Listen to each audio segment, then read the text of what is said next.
سورہ کہف کی آیت نمبر 45 سورہ کہف کا 6واں رکوع اور 15ویں بارے کا 18واں رکوع۔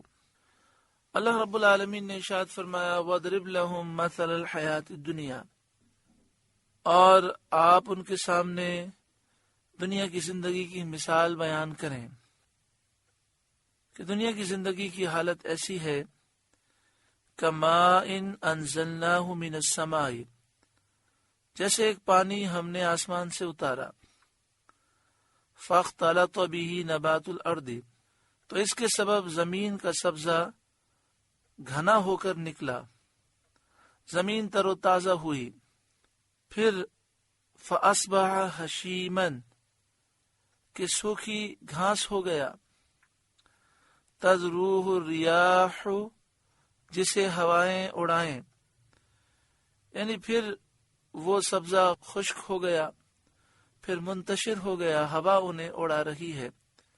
وَكَانَ اللَّهُ عَلَى كُلِّ شَيْءٍ مُقْتَدِرًا، اور اللہ ہر چیز پر قابو والا ہے، پیدا کرنے پر بھی قابو ہے، اختیار ہے، فنا کرنے پر بھی قادر ہے۔ اس آیت میں دنیا کی تر و تازگی اور شادمانی اور اس کے فنا اور ہلاک ہونے کی سبزے سے مثال بیان فرمائی گئی۔ جس طرح سبزہ شاداب ہو کر فنا ہو جاتا ہے اور اس کا نام و نشان باقی نہیں رہتا، یہی حالت دنیا کی زندگی بے اعتبار کی ہے۔ اس پر مغرور ہونا، شیدا ہونا عقل مند کا کام نہیں۔ المال والبنون زینۃ الحیات الدنیا، مال اور بیٹے یہ جیتی دنیا کا سنگھار ہیں، یعنی یہ دولت، یہ اولاد، یہ دنیا کی زندگی کی زینت ہے، یہ راہ قبر اور راہ آخرت کے لیے توشہ سامان نہیں۔ حضرت علی رضی اللہ تعالیٰ عنہ نے فرمایا کہ مال و اولاد دنیا کی کھیتی ہیں اور اعمال صالحہ آخرت کی کھیتی۔ اللہ تعالیٰ اپنے بہت سے بندوں کو یہ سب عطا فرماتا ہے۔ اللہ کے نیک بندے اس دنیا کی زینت سے آخرت کی تیاری کرتے ہیں، مال اللہ کی راہ میں دیتے ہیں، اپنی اولاد کی تربیت کر کے انہیں اسلام کا مجاہد بناتے ہیں اور اپنے لیے ثواب جاریہ بناتے ہیں۔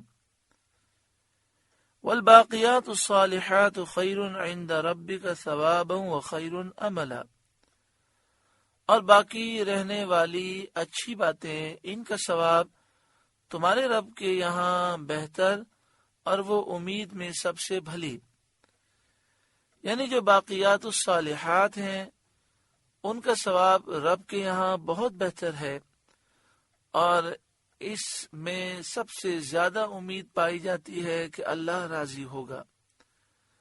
باقیات صالحات سے اچھے اعمال مراد ہیں جن کے فائدے ثمرے انسان کے لیے باقی رہتے ہیں، جیسے 5 نمازیں اور تسبیح سبحان اللہ پڑھنا، تحمید الحمدللہ کہنا۔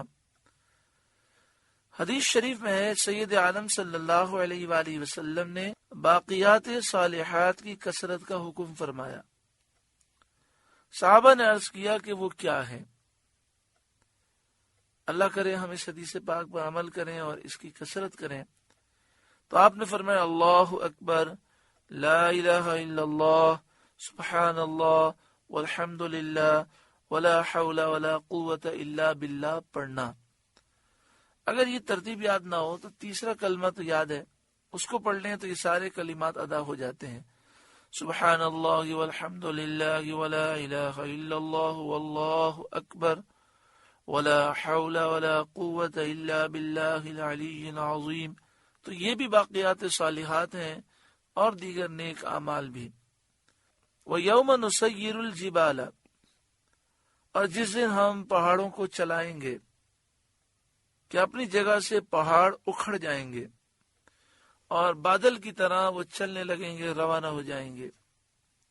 وَتَرَى الْأَرْضَ بَارِزَةً، اور تم زمین کو صاف کھلی ہوئی دیکھو گے، نہ اس پر کوئی پہاڑ ہوگا، نہ عمارت، نہ کوئی درخت۔ وَحَشَرْنَاهُمْ اور ہم انہیں اٹھائیں گے، یعنی قبروں سے اٹھائیں گے اور موقف حساب میں حاضر کریں گے، میدان قیامت میں انہیں حاضر کریں گے۔ فلم نغادر منہم احدا، تو ان میں سے کسی کو نہ چھوڑیں گے، سب ہی اللہ کے حضور حاضر ہوں گے۔ وَعُرِضُوا عَلَى رَبِّكَ صَفًّا، اور سب تمہارے رب کے حضور صف باندھے پیش ہوں گے۔ ہر امت کی جماعت کی قطاریں، لائنیں علیحدہ علیحدہ ہوں گی۔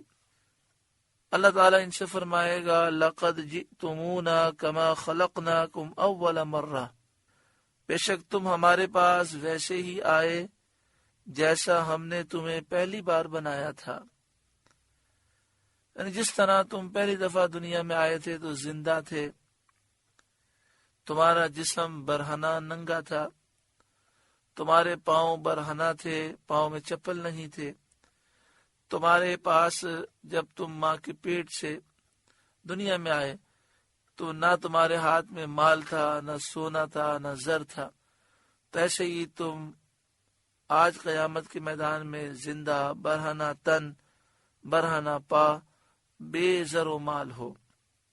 بل زعمتم ان لن نجعل لکم موعدا، بلکہ تمہارا گمان تھا کہ ہم ہرگز تمہارے لیے کوئی وعدے کا وقت نہ رکھیں گے۔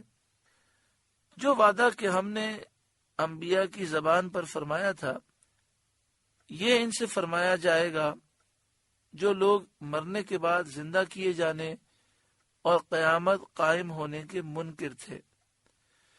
اس آیت میں یہ فرمایا گیا کہ جو کافر تھے اور قیامت کو نہیں مانتے تھے ان سے یہ کہا جائے گا۔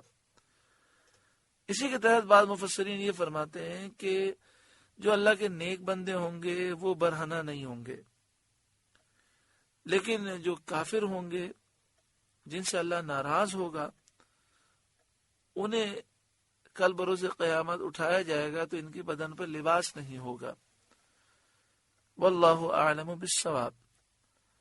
ووضع الکتاب فتر المجرمین مشفقین مما فیہ، اور نامہ اعمال رکھا جائے گا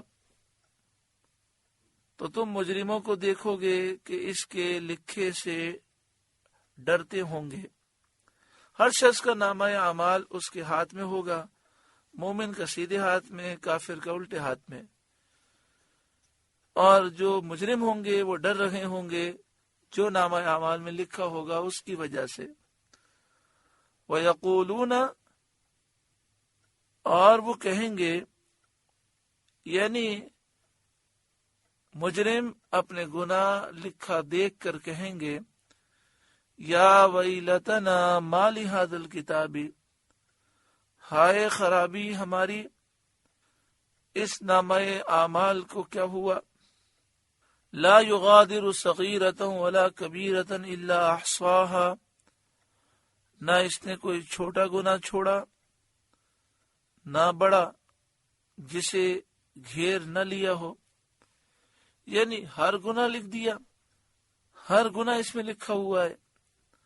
وَوَجَدُوا مَا عَمِلُوا حَاضِرًا، اور اپنا سب کیا انہوں نے سامنے پایا، یعنی وہ اپنے سارے اعمال اپنے سامنے لکھا ہوا پائیں گے۔ وَلَا يَظْلِمُ رَبُّكَ أَحَدًا، اور تمہارا رب کسی پر ظلم نہیں کرتا، نہ کسی پر بے جرم عذاب کرتا ہے، جو مجرم ہے اسے ہی سزا دی جائے گی، اور نہ کسی کی نیکیاں وہ گھٹاتا ہے، ہر نیکی کا جو ایمان کی حالت میں کی گئی اللہ تعالیٰ ثواب عطا فرمائے گا۔ سورہ کہف کا 6واں رکوع مکمل ہوا۔ اللہ رب العالمین نور قرآن پاک سے ہمیں روشن منور فرمائے۔ اس رکوع میں باقیات الصالحات کا ذکر ہے، الباقیات الصالحات، باقی رہنے والے اعمال ہیں نیک اعمال۔ ہمیں چاہیے کہ ہم خوب اللہ کا ذکر کریں، خوب عبادت کریں، خوب اللہ کی راہ میں مال خرچ کریں، مسجد بنانا، مدرسہ بنانا، کنویں قائم کرنا، دین کی خدمت کے لیے مال خرچ کرنا، کسی کو دین کی دعوت دینا، یہ سارے وہ اعمال ہیں جو باقی رہنے والی اچھی باتیں ہیں، اچھے اعمال ہیں۔ اللہ تعالیٰ پاکیزہ زندگی ہم سب کو نصیب فرمائے، ہمیں سچی پکی توبہ نصیب فرمائے۔ آمین بجاہ سید المرسلین صلی اللہ علیہ وآلہ وسلم۔